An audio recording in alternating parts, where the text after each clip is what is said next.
Terus niatmu arep ngopo? Wong salah kudu diadili. Aku kakangmu ora nyawang kowe sedulur ora nyawang kowe kakangku nek pancen kowe salah tetep kudu diadili.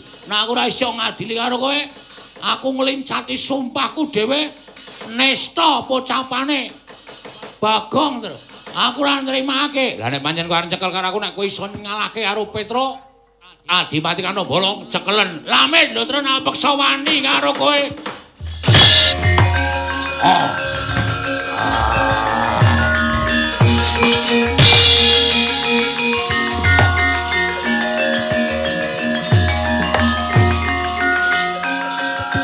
Udus.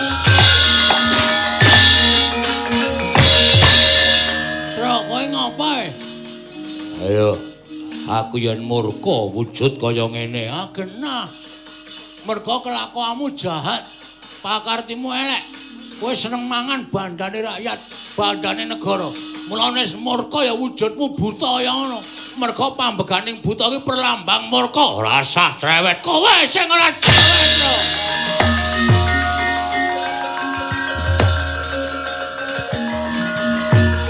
Wah, ayo. Sambat.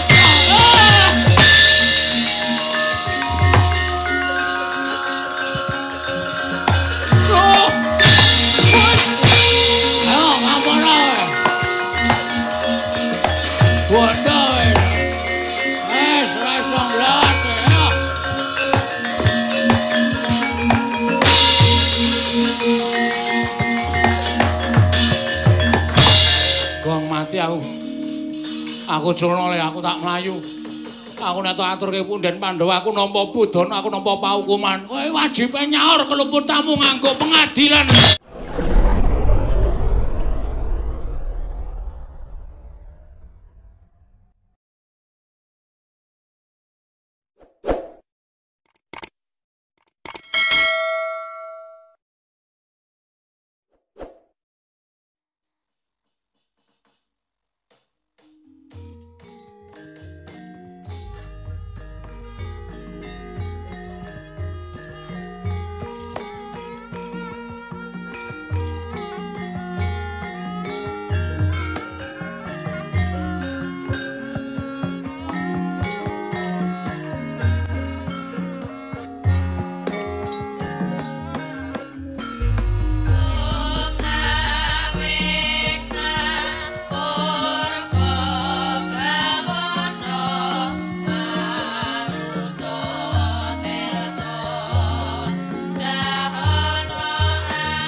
Tuan sembah liring ulun kapurba sang murbe ngrat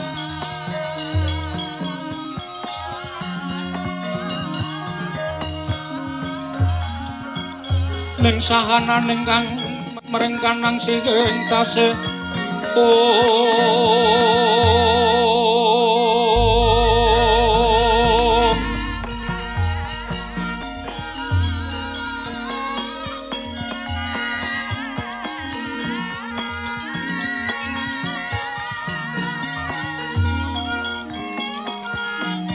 Maweh buka kang sawagung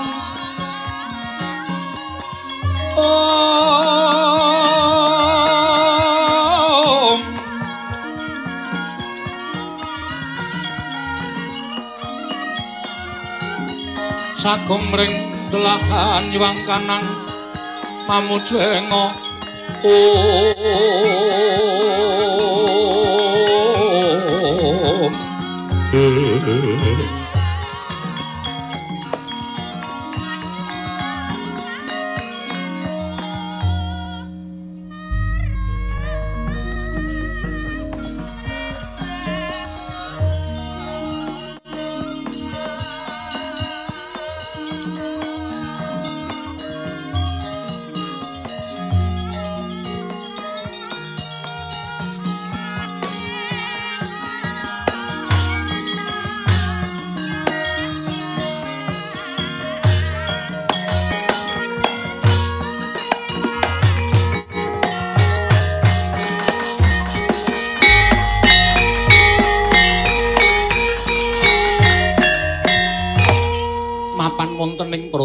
Sabrang Pinastan Negari ing Loji Tengara ing Kadipaten Loji Tengara. Pranyata Kadipaten Loji Tengara kebawah keperintah Negari Ngamarta. Nalika semanten sinten ingkang pinitados ngasta bawat pemerintahan Kadipaten Loji Tengara. Nenggih menika ta warnane pinatados dening para Pandhawa Kilurah Petruk Kantong Bolong ingkang ajejuluk Sang Adipati Kantong Bolong. Lengga minangka dadi kamituwaning para kawula sak Kadipaten Loji Tengara, sineba sangganing para nayakaning praja. Tumenggung Ludra niwah tumenggung Angkara. Wis kepareng mangarsana saring Sang Adipati Kantong Bolong, dadoka mangrujining pangandika Sang Adipati Kantong Bolong ingkang dereng kababaring lisan.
Kalukon lakuning lekas lukita linuting kitung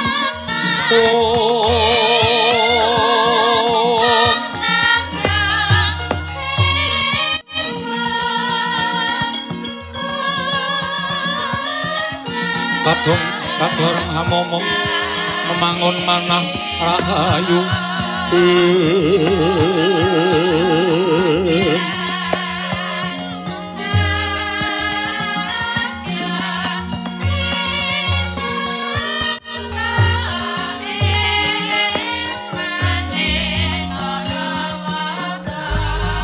Kaiwana tanah kolong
mangko karajating plaja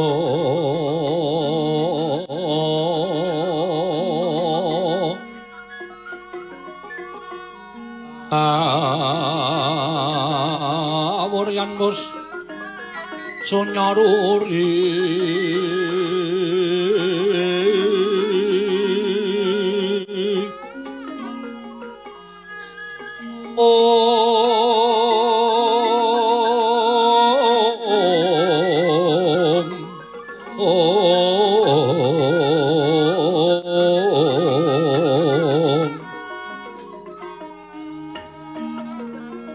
ora mangrehing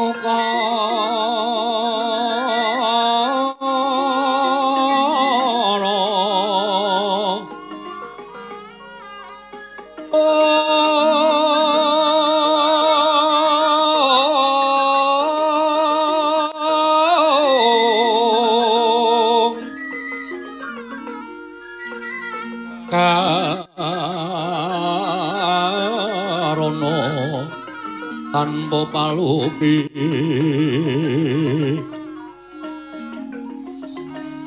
ati lar silastuti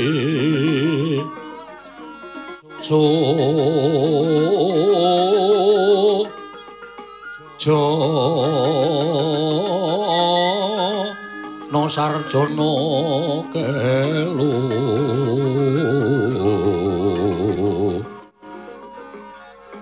kalulun kala tida didem tandhaning dumadi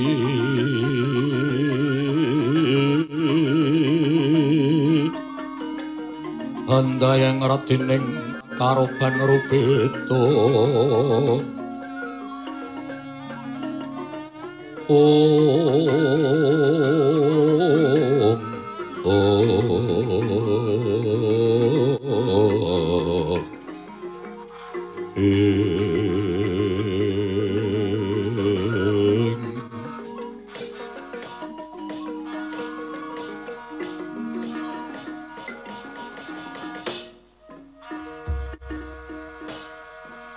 ya jagat Dewa Bathara ya jagat Pangestu-ngkara tumenggung ludra li wonten timbalaning adhawu sinuwun miji dhateng pisawanipun ing abdipun tumenggung ludra lan kowe tumenggung angkara wonten timbalaning adhawu sinuwun miji dhateng pisawanipun ing abdipun tumenggung angkara sabloke kowe manut lan bangun miturut kelawan apa kakang dadi ngendikaku kowe iso ngrasake dhewe yen uripmu mubra-mubru uripmu sarwa kecukupan tinimbang sing wis kelakon ora ngono to nggih menapa ping kula raosaken benten kaliyan warsa ingkang sampun kepengker nah ya ngono kuwi ora usah perlu wedi karo para Pandhawa mergo Pandhawa kuwi parane adoh mongko Kadipaten Loji Tengara kene iki dadak nyabrang segara ya nadyan kowe karo aku iku isih kebawah keperintah utawa isih dadi reh-rehaning para Pandhawa ning gandeng aku wis dipercaya minangka dadi tetungguling para kawula ning Kadipaten Loji Tengara kene mula peperintahane ya manut karo apa sing tak karepake manut karo pernatan ingkang wis tak tetepake inggih saperangan ora ketang awake dhewe iki nganggo dhuwit pajek saka kawula ning sing wigati siji aja nganti kawula iki ngerti nek kesugihane awake dhewe sarta keperluaning uripe awake dhewe kuwi pancen yo njupuk saperangan dhuwit pajek saka para kawula. Inggih. Nanging nyatanipun ingkang kula raosaken menika was kuwatir lan sumelang. Menawi ngantos mangke kawula ngertos bilih keklempakaning arta saking kawula menika mboten kagem kasejahteraning para kawula nanging dipun agem kula lan panjenenganipun Sang Adipati Kanthong Bolong. Menawi ngantos kawula mangke murka kados pundi. Mula aja nganti ngerti goblokmu. Kaya ngene iki kudu sing pimpen, kudu sing ngrunsit, aja nganti kawis tara. Lah, piye carane mengko dialasanke dienggo utawa gawe alasan nek dhuwit kawula utawa pajak kawula kuwi dienggo dandan iki, dienggo dandan-dandan kae, dienggo dandan-dandan kae. Mbok ora ana nyatane sing baku kawula iku ora bakal nakokake perkara dhuwit kuwi engko sing dienggo dandan-dandan ping separo, sing separo nggo kowe karo aku. Mekaten sinuwun. Heeh. Ah. Perkara kaya ngono kuwi kok rumangsaku aku terus kaya wegah kelangan derajat pangkat. Ya nadan derajat pangkat iki diparingi dening para Pandhawa, ning aku kok kaya ngrasake ibarate kaya dene ngemut gula krasa legi moh nglepeh. Monggo setahun ngarep iki bakal ana pemilihan ya kuwi adipati utawa pengareping papan-papan sing dadi reh-rehaning negara Ngamarta. Lah, kowe ngerti dhewe to, aku mesti bakal nyalonke meneh. Inggih. Mergo aku mau nek kelangan derajat pangkat sing kaya ngene iki apa aku kon bali dadi kere meneh ming bola-bali goro-goro terus karo Gareng karo Bagong ming wingi dolan endi. Nang Gembira kok ora jelas-jelas. Mula aku kepengin ngundhakake derajat pangkatku sarana aku arep nyalonke meneh minangka dadi pengareping Kadipaten Ngeloji Tengara. Nanging nuwun sewu. Kathah-kathahipun para kawula sakmenika menawi saking sak pangertosan kula sawetawis kathah ingkang sampun boten pitados kaliyan Gusti kula Sang Adipati Kantong Bolong. Kula nuwun pangapunten boten sabab saking menapa kula piyambak boten mangertos. Krana saking menapa dene kawula kathahipun sami klesak sak resik reraosan babagan anggen paduka mangreh para kawula sak Kadipaten Ngeloji Tengara menika dipun anggep kirang saged damel tentrem ayem tuwin kirang saged damel mapanipun para kawula. Aku ora kawula, kawula iki wong isor. Kawula ki iso ngrasani ning ora iso apa-apa. Dadi kowe ora usah kuwatir. Aku duwe cara sing jitu. Ngerti? Tu mboten jenenge nuwun. Jitu ki siji pitu. Jitu ki sing pancen ya cara sing iso tak nggo. Agul-agul supaya aku sesuk ana ing pemilihan sesuk menang meneh. Caranipun kados pundi? Sebar. Kawula kei dit. Iso kok. Kawula saben sak sirah kei pira? Mengko duwite aja njukuk kesugihaning Adipati Kantong Bolong aja. Ning awake dhewe nggunakake anggaran daerah. Waduh. Dadi anggaran tumraping kanggo kamuktening para kawula kuwi gunakake dienggo pemilihan nggo supaya aku iso menang. Nuwun sewu. Kula kok mak tratap midhanget ngendanipun Sang Adipati Kantong Bolong. Dra lho, Dra. Kowe iki melu aku. Kowe iki kudu nyengkuyung karo aku. Nek aku sesuk ora iso kepilih, kowe amblek kowe dadi kere. Nek kowe gelem nindakake apa sing dadi dawuhku, sebar duit cukup saka duwite para kawula didongke ning kawula meneh. Sandas 100 apa sandas 50 pokoke kon milih Adipati Kantong Bolong. Wis to. Kawula iki wis blereng karo duit. Nek dinae duit mesti bakal milih karo aku. Lah nek wis kaya ngono kuwi ora ana sing iso menang karo aku. Mengko mung kari tindake wae. Menawi ngantos wonten dosanipun. Dosa ya apa? Dosa ya adus kloso apa piye? Ning jagat ki rasa gagas dosa. Dosa ki sok di etung karo sing gawe urip. Saiki ki isih urip aja mikir dosa. Ngono kok wedi. Nek pancen kowe wedi dosa aku sing nanggo dosane. Nek pancen aku ku nyebar duwite ke kawula ki tak nggo srana aku menang nggone nyalon minangka dadi Adipati Ngeloji Tengara. Nek pancen ana dosane sandange. Wis, ora usah wedi. Aku sing nyandang dhewe kowe mung nindakake dawuhe Adipati Kantong Bolong. Ngono wae dawuhku. Leng-lenging daya mangungkung. Ganduan rimang lilina tanpa kandhen. Yen tantu ulusa amangku Sang Tyaku Utama.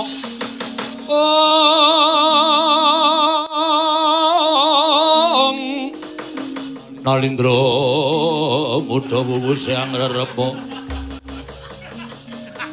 Nalindra muda wuwuse angrerepa.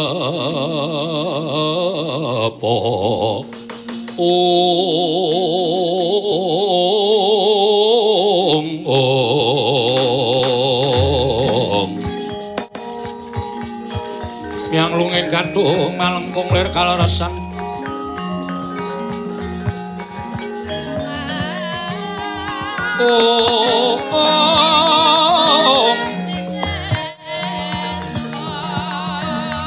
Palukon lagu ning lekas lukita linut ing kidung.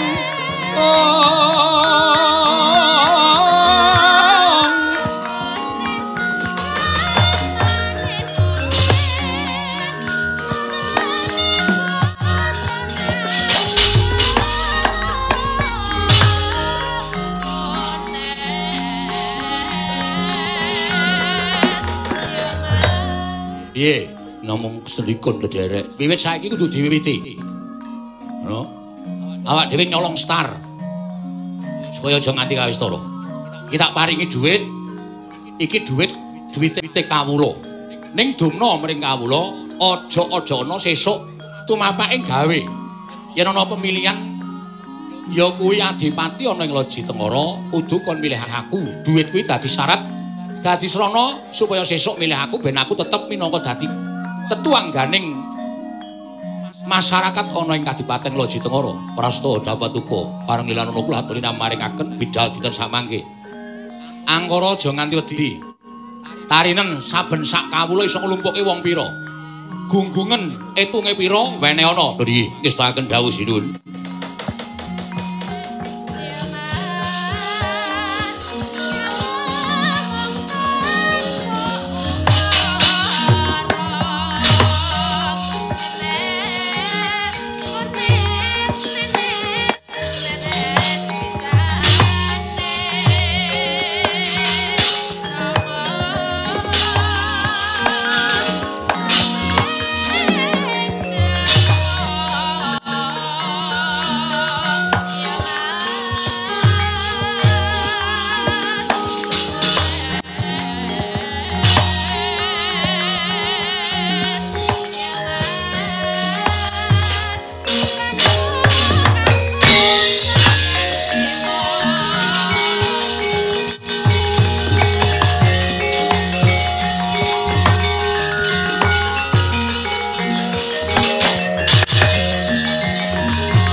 Kumara sangking truning praja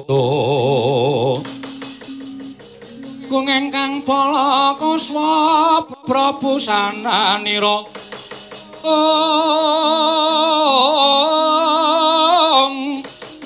Surya wedalira saking Jalaniti arsa madhangit jagat tuk mungup-mungup pandeng sapucaking wukir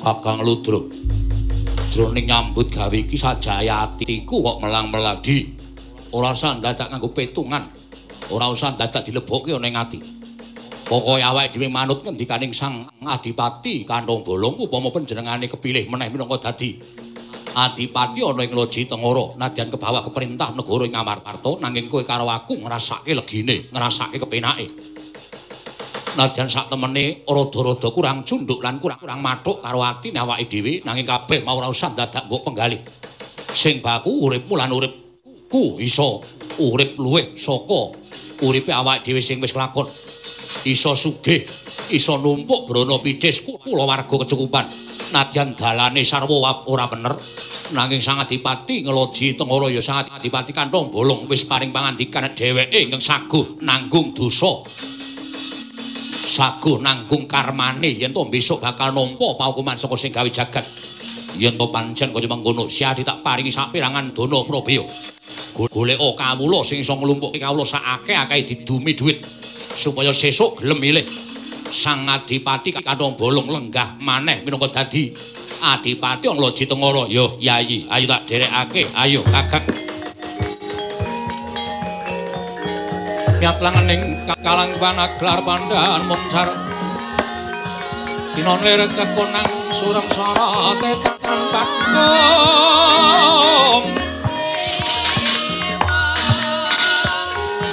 Kasalan pacaring konameng gekono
Kondang kanjing langit kelap-kelap katon lir kinjanging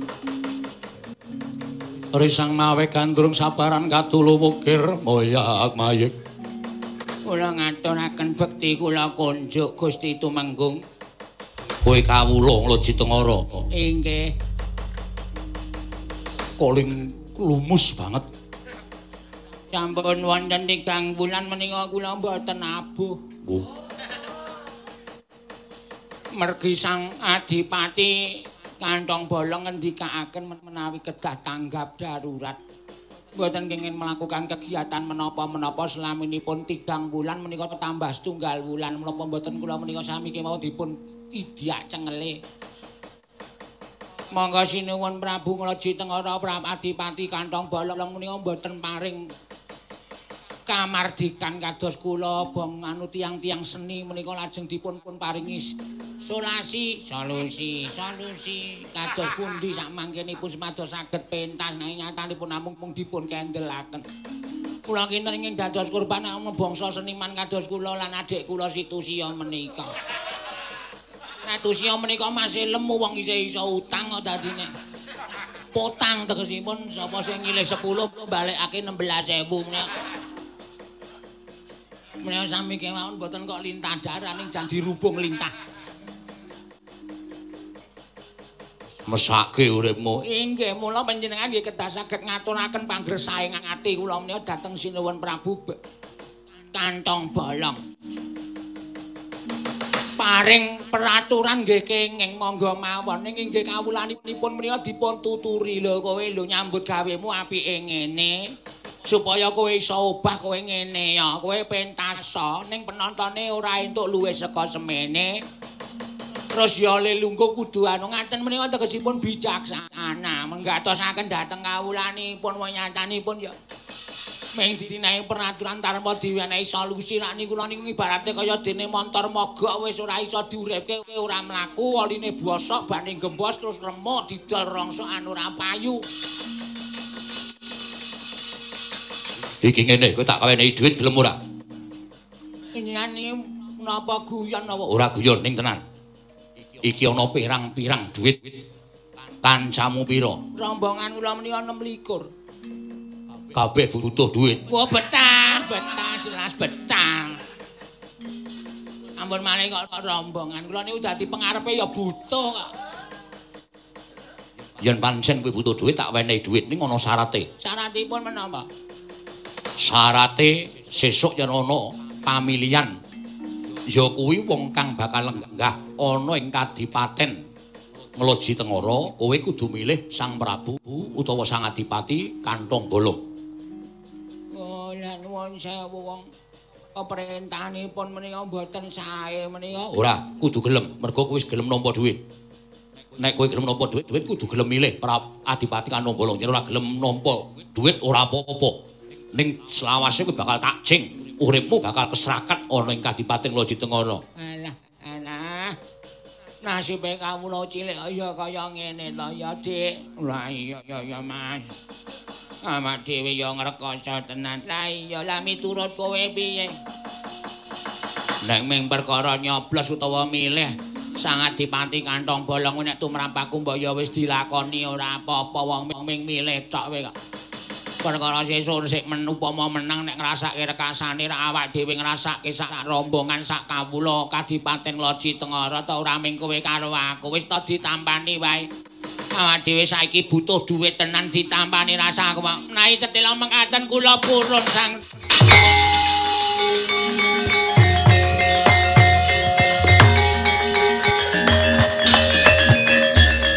kowe gelem tenan. Purun to niki serak doyak-oyak cicilan. Pun mboten ngoten ndak mboten paripurna. Yen pancen gelem iki dhuwit tampanono. Dumno sak kancamu. Kancamu ono pira mau? Wonten 26. Tak jaluk sesuk ana swara saka kowe cacahe 26. Oh nggih, ngestakaken jawab. Monggo ratri maringaken matur nuwun Gusti.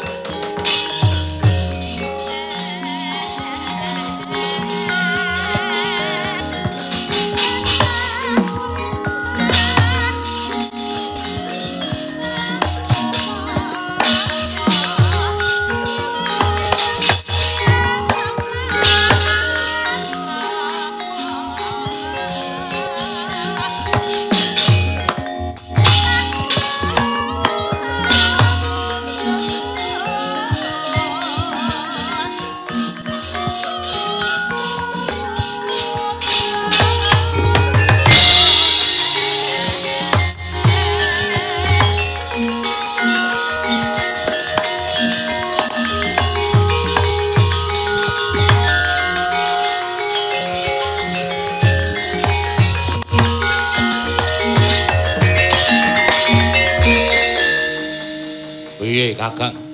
Sawetara saperangan probiya wis tak wenehke marang para kawula. Aku ya wis saperangan wis tak wenehke marang para kawula. Sing wigati apa dawing Sang Adipati Kantha Bolong wis dileksanakake. Sesuk liya dina gandenge sawetara wektu pamilihan Adipati ana ing Adipaten Kantong anu Kula Jitengara kene isih sawetara sesuk dibaleni meneh. Ayo padha bali dhisik. Ketemu karo keluargane awake dhewe luwih dhisik Yayi.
Switorum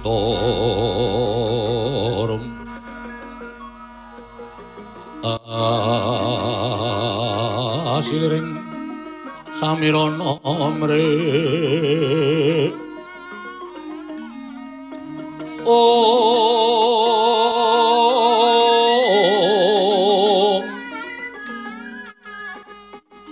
sekar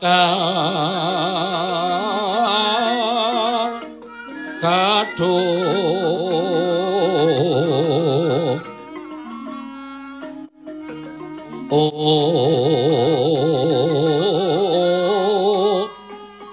ngas kandhanya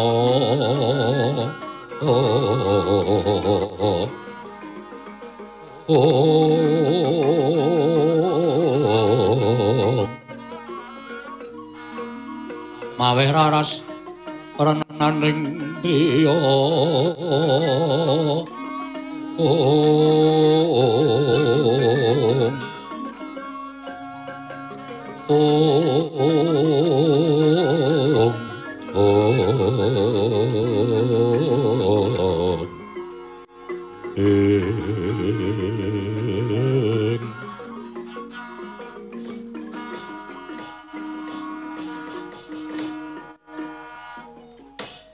Namit pasang kaliman tabe tina bena ing ladune dumawahing tawang towang.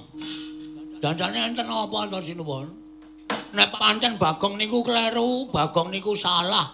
Terus kula ajeng dipidana. Mbok rasa dijak tenggon sing sepo-sepi ngenten iki. Terus kula niku dipatrapi pidana nek perlu ditonton piyai akeh supaya sami prisa nek pancen Bagong niku luput tetep nampa pidana arepa Bagong niku abdi sampeyan. Sing jeneng pengadilan hukum negara Ngamarta niku mboten bau karo kapine nindakaken dana wesi asat.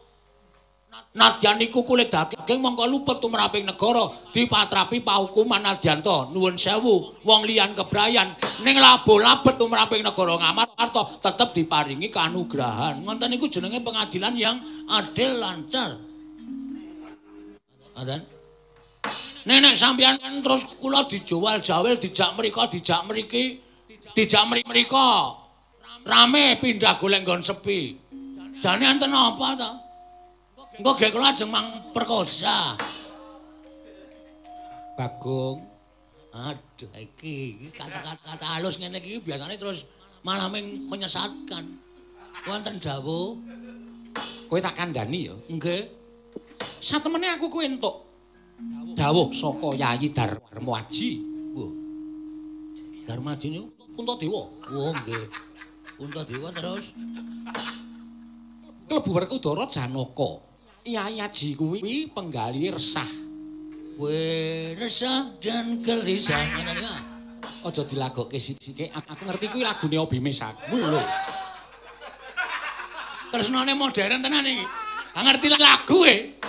Wis to, aku ki nek tok marahi guyon mengko ndak suwe-suwe aku ya guyon. Mula iki rembug sing wigati. Nggih. Ngendi-endi papan kawula padha ngresah. Nganti tekan talingane. Yayi Darmaji yen to akeh nalindra ingkang wis didapuk dening Yayi Puntadewa supaya nglenggahi negara-negara sabrang ingkang kabeh mau ke bawah keperintah negara Ngamarta ning gone nindakake pemerintahan tansah nindakake mangan bandaning kawula tegese mangan bondo negara. Wo korupsi. Iya. Nglembrah ning endi papan. Mongko persasat kaya tukuling jamur nganti ora iso dindakake. Lah penggaling Yayi Darmaji tumuli kepengin ya kuwi gawe sawijining pakumpulan. Pakumpulan ya kuwi wong sing bakal mbrasta wujuding menungsa-menungsa sing demen mangan bondo negara. Wong-wong sing seneng korupsi. Iya. Tegesna tembung sing saiki. Nggih, sampean ora paham, sampean SDM rendah kok ndasmu kuwi. Ratu edunake SDM rendah. Nggih nyuwun ngapunten terus sak banjure. Lah. Mongko miturut pengendikane Yayi Darmaji, wong sak negara Ngamarta ning aku omong kowe aja gembelo sirahmu lho. Aja greleng, aja gaya. Nggih.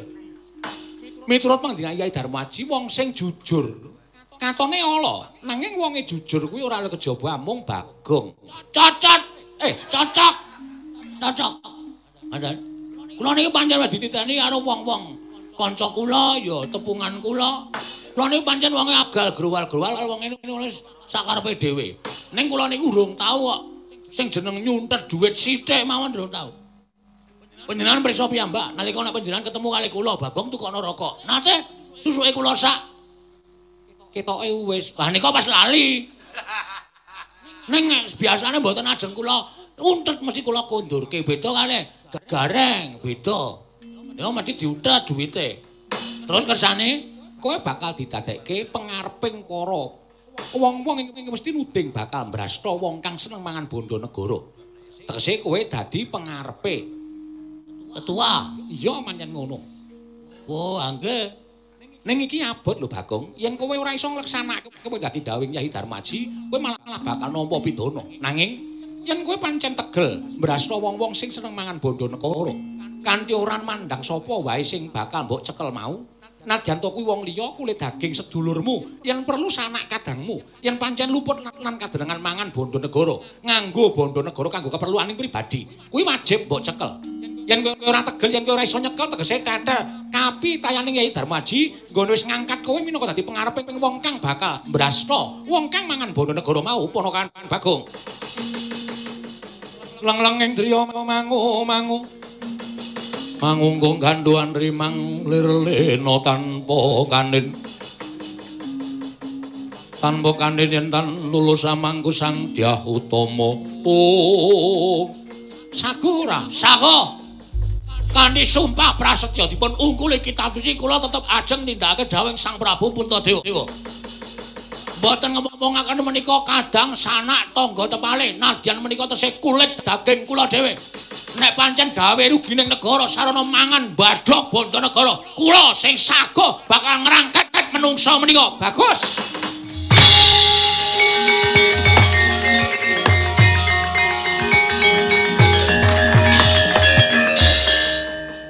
Wah, aku seneng krungu sumpahmu. Syukur Bagong aku seneng. Iya Bagong aku seneng. Memang seneng wae kaya tunggal. Kene iki le sumpah ya menak-menik. Lho, tegese wis antep tenan. Antep. Wis tak banduli ya wis antep. Ora usah kuwatir. Yen ngono, wiwit dina iki ana dawuh. Sadurunge kowe mengko budal, kowe entuk kampir ning Karang Kadempel pamit wong tuamu, nggih. Ana adipati ingkang banget-banget nggone grogoti bondo negara. Mangan bondo kawula. Dene adipati mau mapan ana ing Kadipaten Loji Tengara. Rangketen. Bandanan atur Sanata Prabu Puntadewa. Siap ning ya niku. Ketua sarunge elek. Sandangane kaya ngene niku. Kula ya meneh kon kaya ngeten iki ya diparingi ra napa lah sandangan napa lah mantol napa-napa.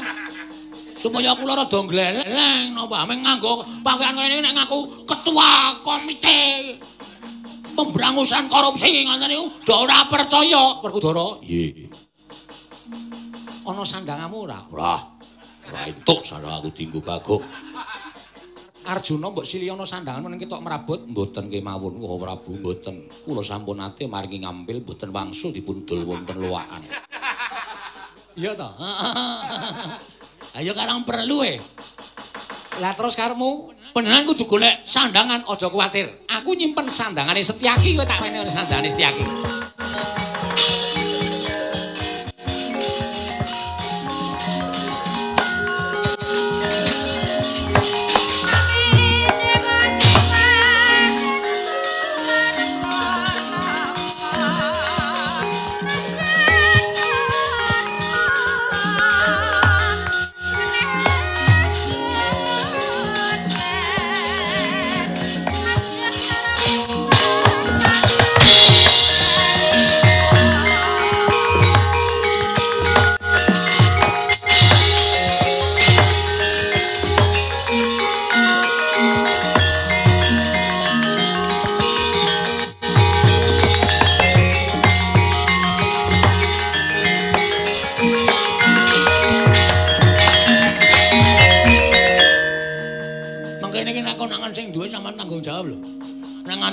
Ndara Setyaki.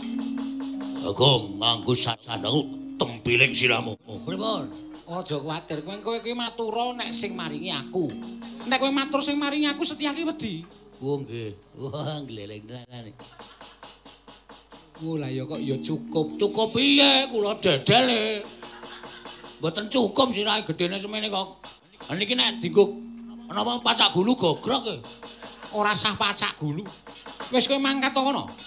Ngestakaken dawuh nyuwun pangestu. Sing ati-ati aja kaya bocah cilik. Sing ati-ati Bagong aja kaya bocah cilik. Bagong muga-muga lebda ing karya Panakawanku cah bagus nggih. Pareng mampir wonten dalemipun bapak kula tak pamer karo bapak bab sandangan kula lan pacakan kula lan titel kula sing diparingi dening Sun Prabu Puntadewa. Sakarepmu nyuwun pamit sinuwun.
Waduh. Tak kira kolor tak dudut.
Lakoning lekat lukita linute ing kidung kadung kadareng omong membangun manah rahayu ya ora pangerak Bagong to truk Adipati Kandhong Bolong ya wis terserah apa sebutanmu ning nang kene kowe karo aku madhek ana ing kewajibane dhewe-dhewe aku kakangmu Lugong biyen kakangku jaman kowe urung dadi adipati dipercaya dening Prabu Puntadewa ning Kadipaten Ngloji Tengara. Bareng kowe dipasrahi wilayah Ngloji Tengara, kowe didadekke pengarep apa sing tok lakoni iki wis dingerteni dening para pepundhen Pandhawa. Kowe sawijining Narapraja pengareping kawula sing seneng meres marang para kawula. Gunakake bondaning kawula, gunakake bandaning negara, gunakake bandaning Kadipaten. Wis ana kawula sing sowan ana ing negara Ngamarta lapor karo Sunan Prabu Puntadewa nek pemilihan besok kuwi kowe nyalonke meneh ning kawula wis tok dumi dhuwit sing tok kowe nggunakake dhuwit saka kawula dhuwite ing Kadipaten tok gunakake tok kanggo kepentingan pribadimu wis dingerteni dening pepundhen Pandhawa tru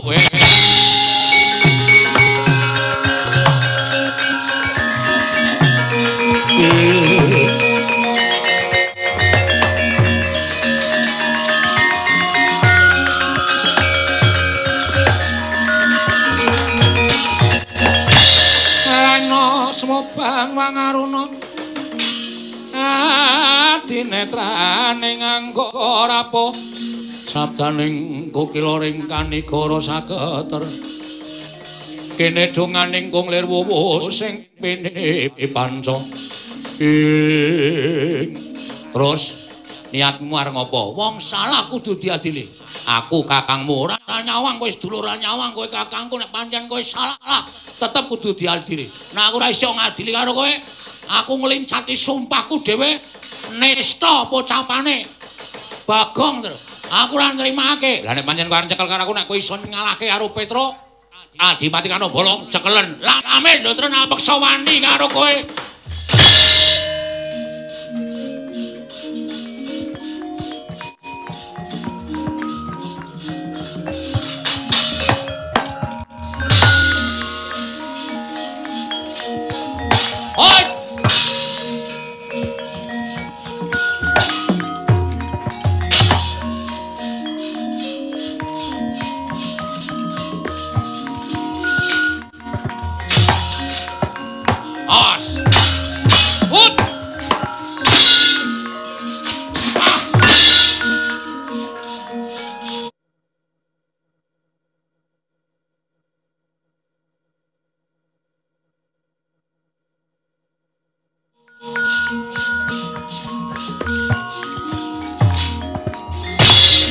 we sorry Gong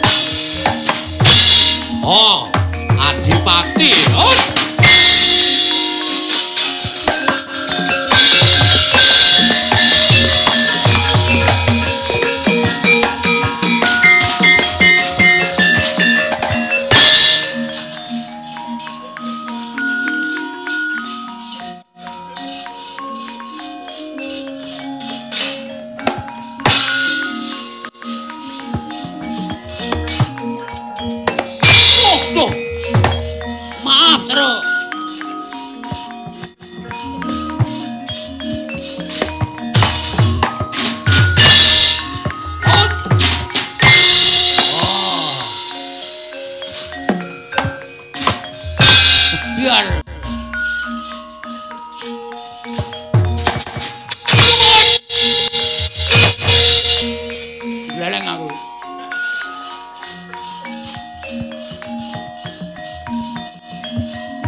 Ayo.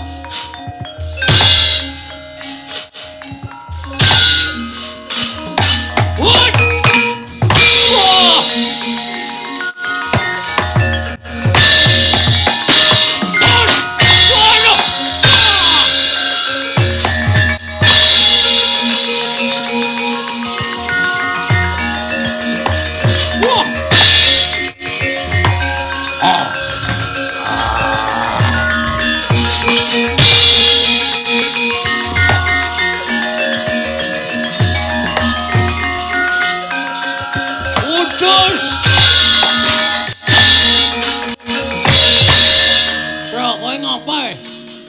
Ayo, aku yen murka wujud kaya ngene genah.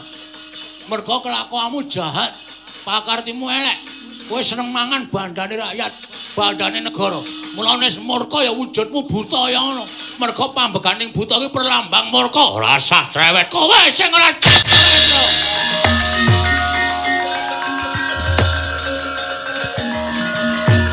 Wah, ayo. Sambat.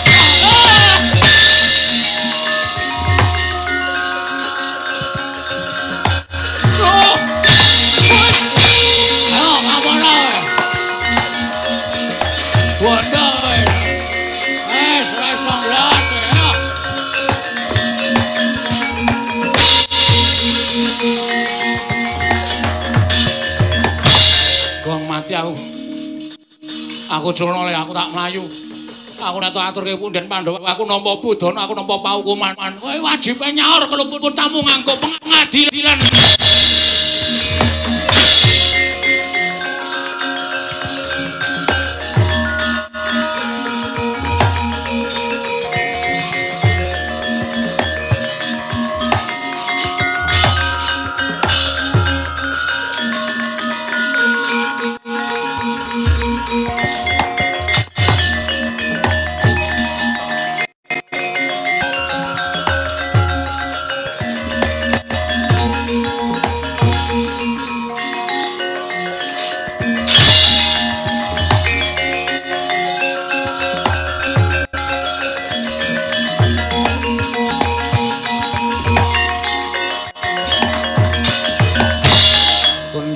Sing langit kelap-lapaton lir kincang ing risang mawet gandrung Adipati Kanthong Bolong apa ingkang sira lakoni sayekti wis kawanguran dening Pandhawa ora jumbo kelawan nalika sira wisuda minangka dadi pangareping Kadipaten ing Ngloji Tengara. Sira Adipati Kanthong Bolong sumpah bakal dadi pengayoming para kawula lan tumindak adil. Nanging jebul isih blereng marang derajat pangkat, isih blereng marang bondo donya. Kebukten sira nggunakake bondo negara mbok dumke marang para kawula supaya besok sira kapilih meneh minangka adipati ing Ngloji Tengara. Kanthi cara kaya mengkono sira golek mukti kanthi gawe kapitunaning para kawula lan gawe sengsaraning para kawula. Mula kang sangka kuwi Adipati Kanthong Bolong iki Ngloji Tengara ingsun copot kelenggahane minangka dadi adipati lan bali dadi Panakawan.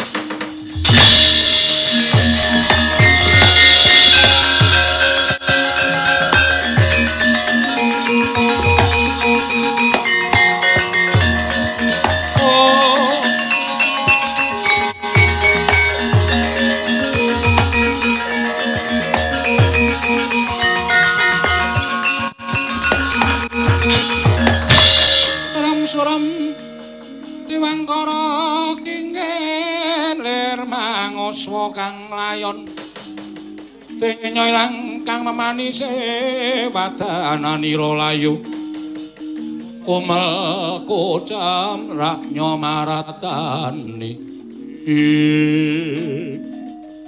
nyuwun pangapunten sinuwun kula lepat jebul sak tetek-teteke petruk niku saampu-ampuhe kowe wong niku pancen bener ngendikaning piyai sepuh. Godha sing abot dhewe niku godha perkara brana picis, godha perkara derajat pangkat. Wong nek wis rumangsa penak lungguh kursi sing apik niku adat saben terus lali karo kahanane lali karo Purwoduksina. Kula nyuwun pangapunten. Kok Prabu kados pundi kula mboten mentala nyumurupi kan Petruk. Inajan kados menapa Yai Prabu Kedang lenggahi bawa leksana tegesipun netepi dhateng wewatekaning Nalendra Ngamarta. Ing netepi dhateng retembungan Sama Beda Dana Denda. Liring mboten kenging bau kabine. Sapa sing salah nadyan kuwi kulawarga, nadyan kuwi Sentana dadi patrapi paukuman. Gandeng Petruk wis salah. Gandeng Petruk nalika dadi adipati ana ing Loji Tengara wis kleru gunakake bandaning negara lan bandaning kawula. Kudu dipatrapi aja nganti tumular karo sapa-sapa mengko dak ditiru karo para kawula. Petruk dikepiyekno wae kowe tetep nampa pidana. Sane ngoten kula lagi boten apa-apa. Kula wis ikhlas. Yo pancen kula lumpuh tenan dadi nek upama dipidana kula ya wis manut.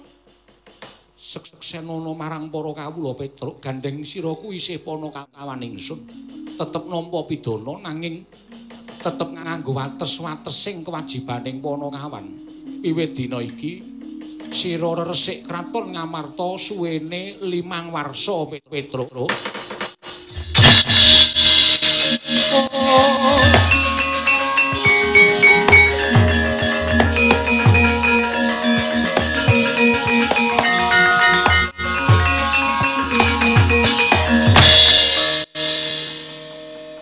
Gong.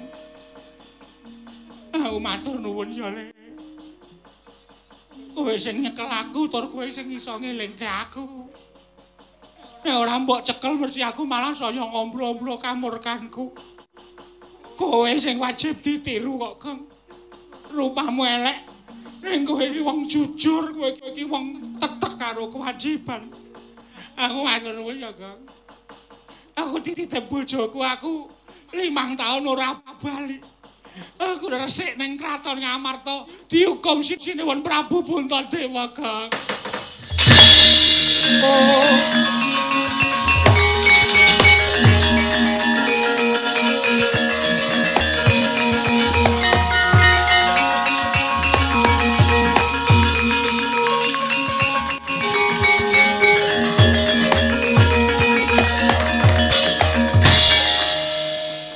Bagong ya kene sira ngracut busana sing diparingake dening Koko Prabu Ndarawati. Kula leren wis dadi ketua pemuda. Tuh ketua pemuda Le. Anu ketua komite pemberangusan korupsi kula leren sinuwun. Ya arep dikaya ngapa Petruk niku kakang kula. Petruk kleru. Nek iso mbok kula nyuwun keringanan. Sengking 3 tahun 20 sasi mawon.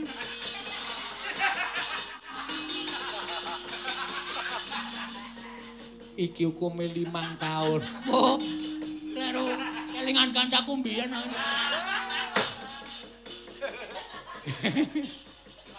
Sengking 5 tahun diparing ngono keringanan dipun lolosaken sinuwun.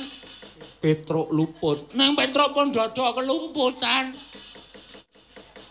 Petruk wis ngakoni kelumputan, ya wis dikon ngresiki kraton sesasi mawon gak wangsul. Lah sesuk nek Petruk boten wangsul terus nek wonten wayang Sliman Petruk ra ono. Mengko kula ditakoke penonton streaming. Kuwi pun Lah yen Petruk mbaleni marang kelakuane. Petruk ampun dijatah dadi adipati. Wong Petruk ki wong kere engko nek kenggonan det sithik wis sombonge ra umum-umum. Kemakine ra umum-umum pun Petruk tetrepke dadi Tetrepke piye? ditetep Petruk saene ditatapke truk mawon. Tatapke truk matamu kuwi kok. Ana waras kok ditatapke. Ditetepke dadi panakawan mawon. Kula sing nyuwunaken pangapunten sinuwun. Koko Prabu Ndarawati kados pundi? Yayi. Gandeng Bagong sampun labut butuh meraping praja menawi Bagong nyuwunaken pangapunten kan Petruk dipun maringi namung menawi Petruk ngambali malih upami dipun patah dados adipati malih lan ngambali wantun tumindak ginakaken bondo negari Petruk dipun patrapi menawi dipun dawuh pados minggat saking Ngamarta. Piye Petruk? Pun kula mboten ajeng purun dados adipati mulih. Pun dadi kawula malah kepenak. Pun ngenten mawon wis kula nabuh ngalor kidul kul malah bahagia. Ketemu kanca-kanca madang ora bayar. Pun kepenak mawon mboten dadi adipati-adipatinan. Bagong, apa-apa yang dadi panyuwunmu Pak turuti. Petruk mung tak dawuhi supaya resik kraton sesasi. Sawise kuwi bali marang Kerangka Dempel dadi pono kawan meneh pono. Aduh, truk. Matur nuwun ya. Matur nuwun ya, matur nuwun. Matur nuwun ya.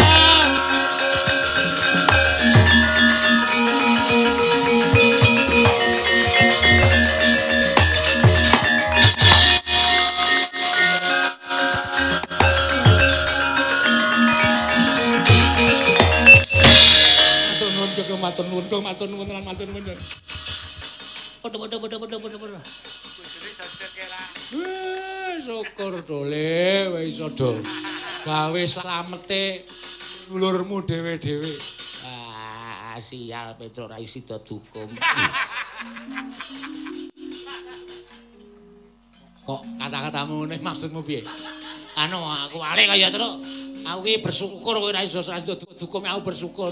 Mula ta mula sesuk iki rasa sok aneh-aneh.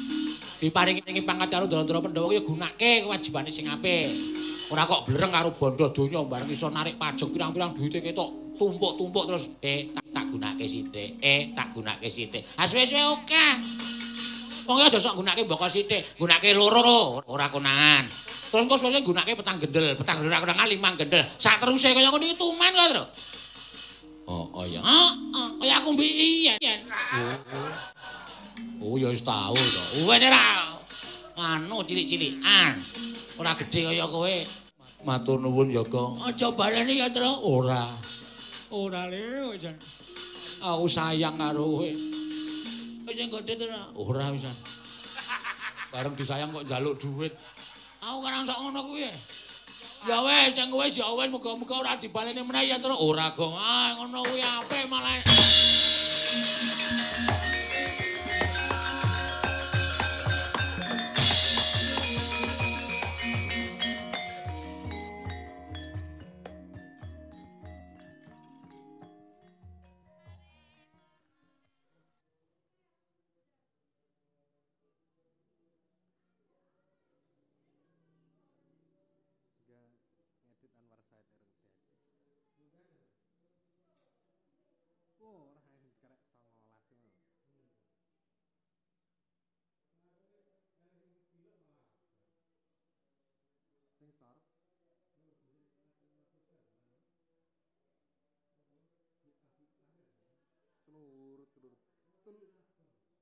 Tul ning 41.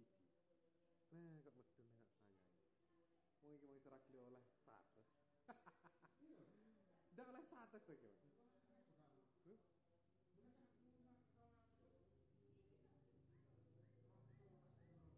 Oleh. Balawan piro iki?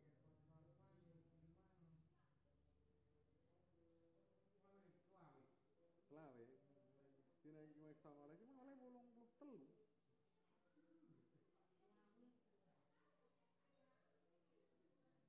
Jadi ning 40 tul 40 tinggi iki oleh ning 200.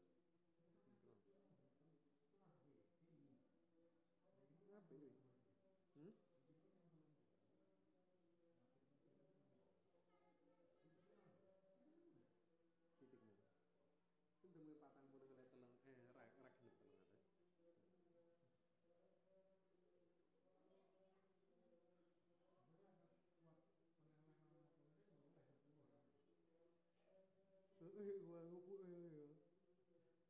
Wah, itu libur. Kurang ulung dino.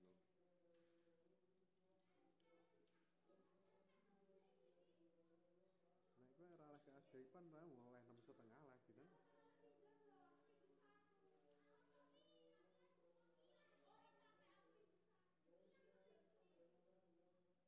Nek 40 iki mandek mungkin kok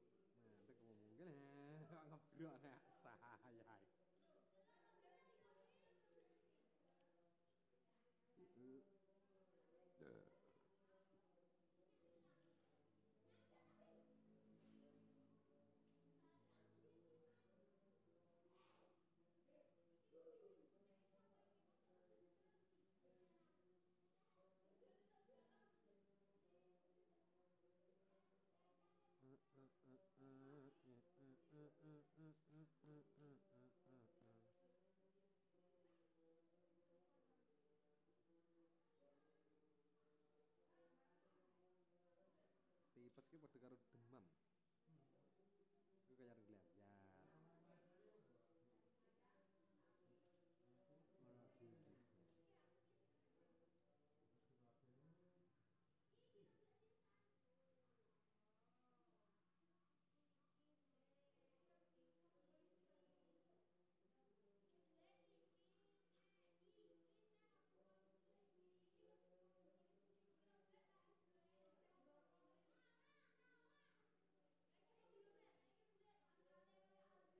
mang oleh 85 ya. Rendeng.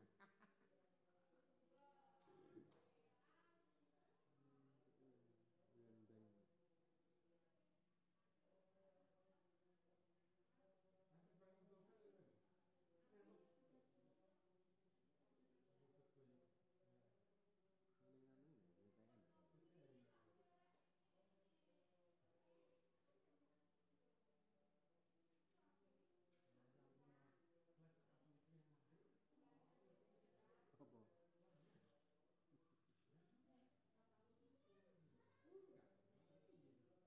Ini apa? Eh? Sing iki 10 hol.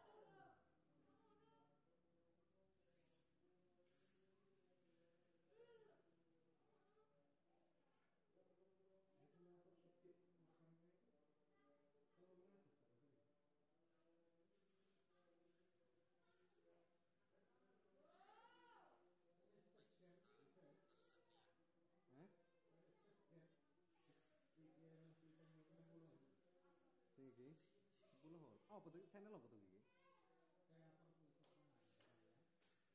Teater pusat wayang pusat. Teater pusat. Berarti sing lab paling ini. Ya gue paling. Sini. Ya oleh lek mangkel semua nang 10. Terus sini. Hah? Gitu HP. Yang tahu, yang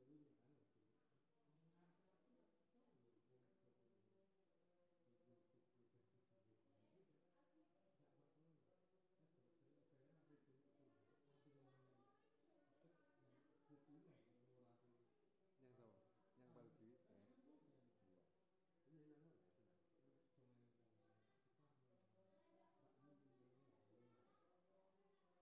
Ini tidak dari tahu sih loh ya. Ajene. Ngecek. Ini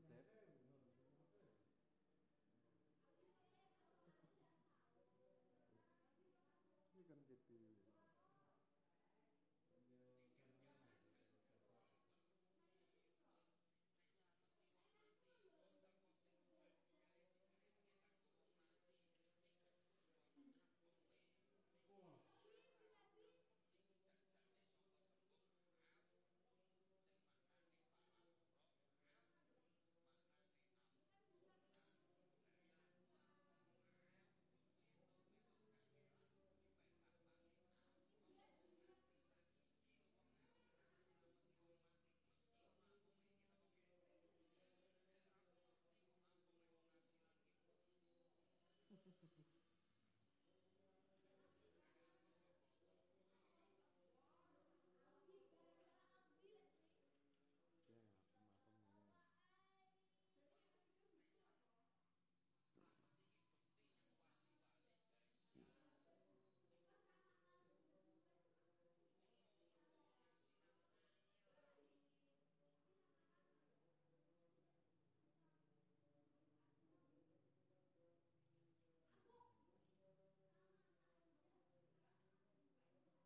Ya, makamnya. Nah, nek kang nur Bismon gitu mung sing opo?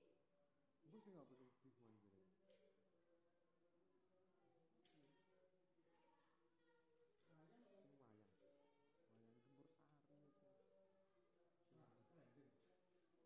Apa ya trending? Sing arep kritik sir kuwi Bismon.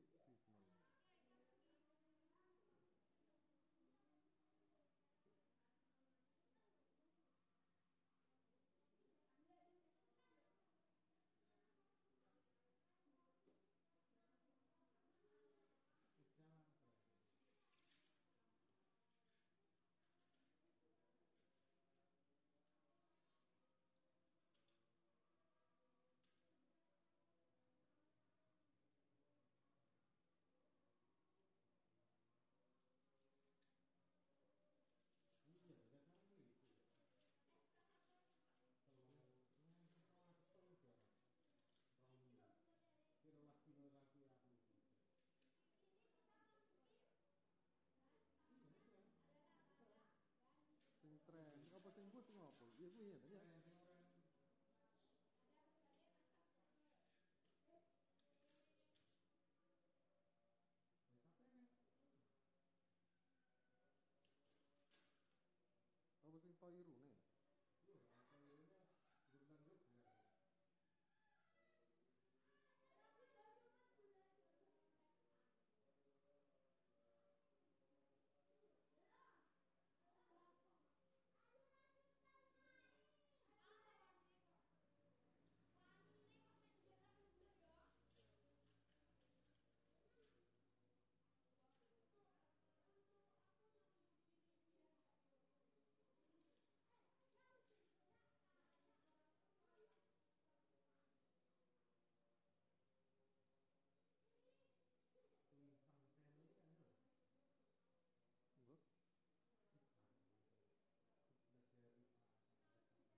poso iki. Kira tuh tidur.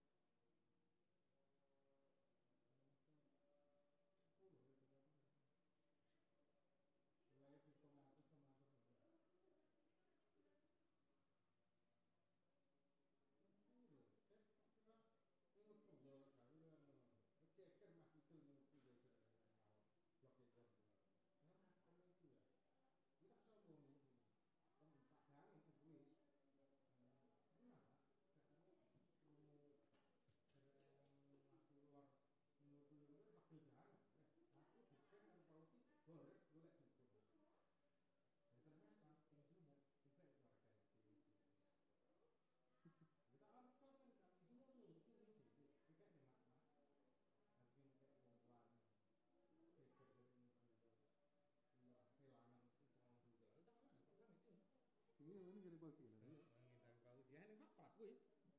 Aku ngono. Sampai ning lingkungan barang kok ngerti jerek kakek dosa gara-gara dulu itu kan. Ning lingkungan dulu itu kan buat ngomong sing ngogel ngomben. Kakek dosa kok. Soalnya tak itu nganak duit ning lho, Pak. Ngono. Bagong ngerep ragu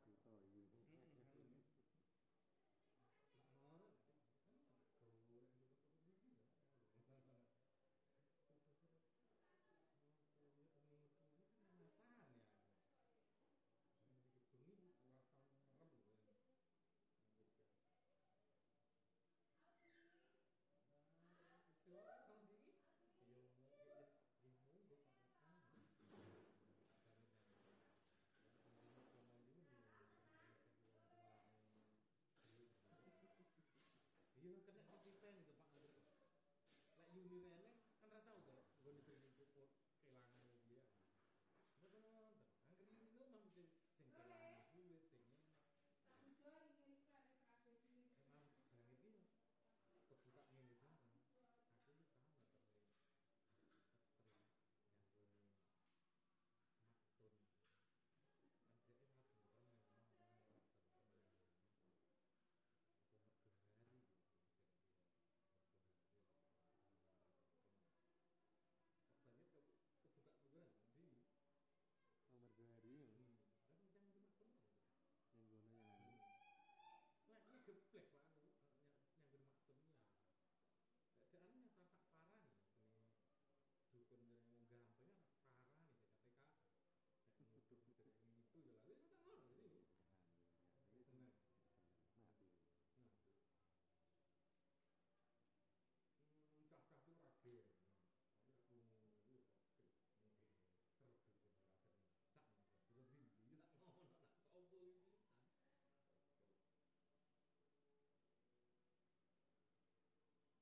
cek anu oleh duitmu. Itu buat kamu. Oleh 10 stok nol 5.000. DPR ya. Jadi sih kait kerjaan betul kan. Surung nang bengi. Bocah lor, bocah ning bocah suku ketok duit budal itu. Surung matane kuwi lah. Betul kan ada HP pirang-pirang lho. Bisa mudhun jare parane ngalor ngetan saiki nggih omah nang matane. Kita tak golek wong kuat lho Pak, aku depen polisinya terkibir golek dukun aku. Kalau dituduh jare mutu lho sapa ora pegel. Nah, itu tak parane ndak dukune sing ngarani jare mutu lho ngalor ngetan. Saiki garap rumah matane iki ya.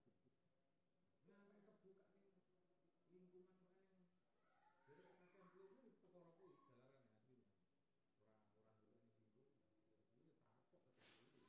Ora golek ning lingkungan.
Kuwi takok tetep kuwi.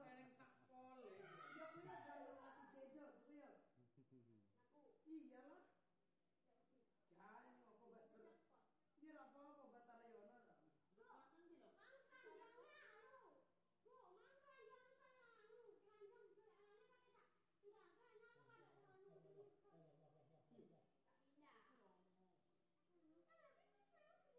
Tak pindah. Tahu enggak? Ora nek dibimbing iki lho, wega tak kira iso.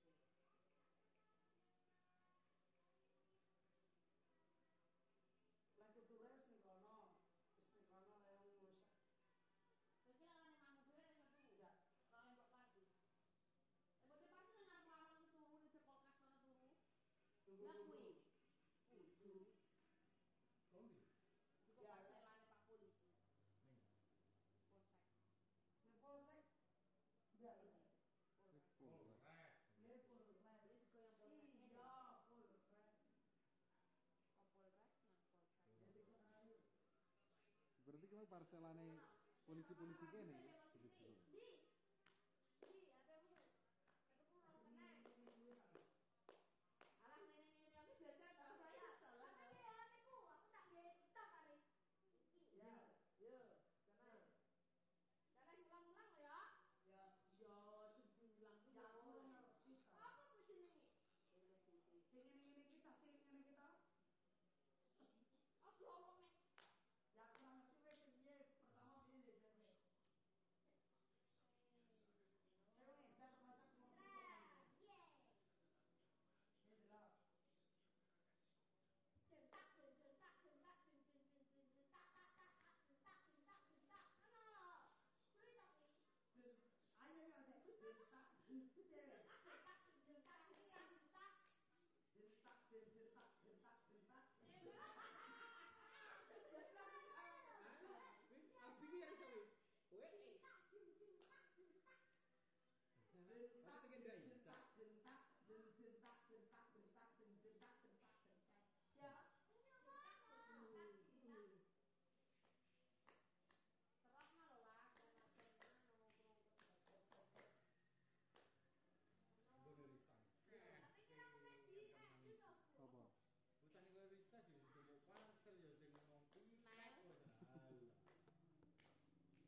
wis bal-balan tenan, ya.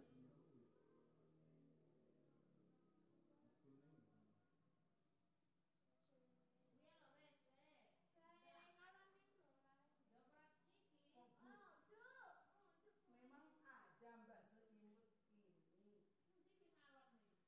Masa akar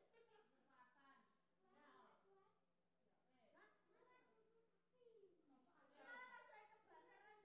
Yo. Allahumma lakal. Rumah kalau ae.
Iki sepeda lho, sepeda cilik.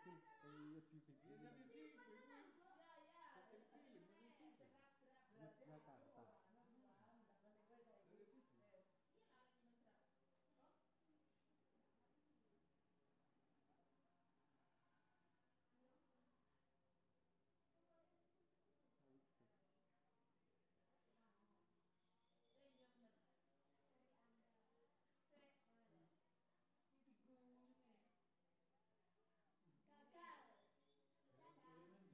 Iya nyari sih, Jakarta. Untuk makan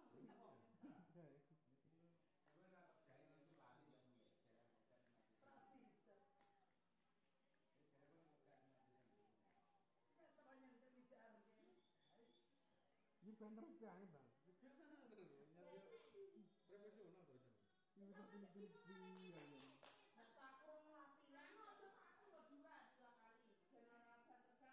Mana sih banter tenan sampe ngelik lagi lah.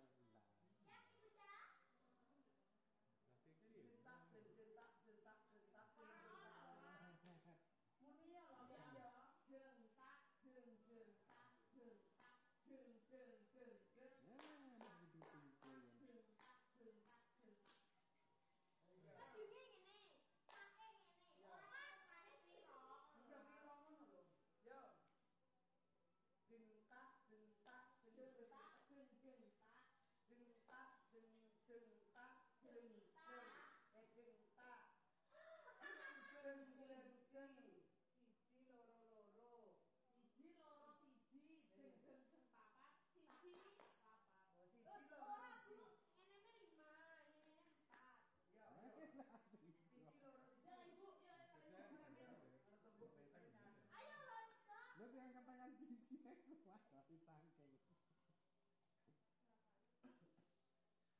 Soalnya ngebruki ora sampai didralai iki paling.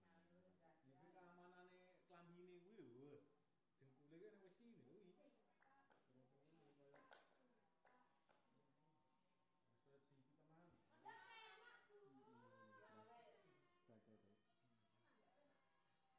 Nyata orang udah jadi kurang. Iya. Nyati yo ora tau jaranan belum.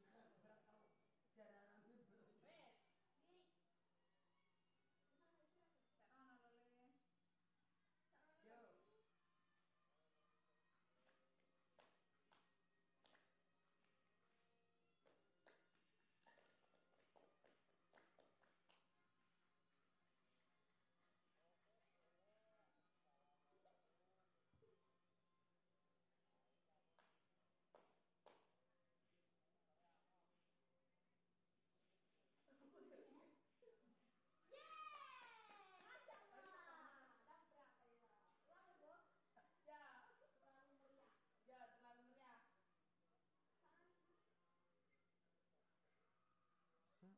Sakwise bulan Ramadan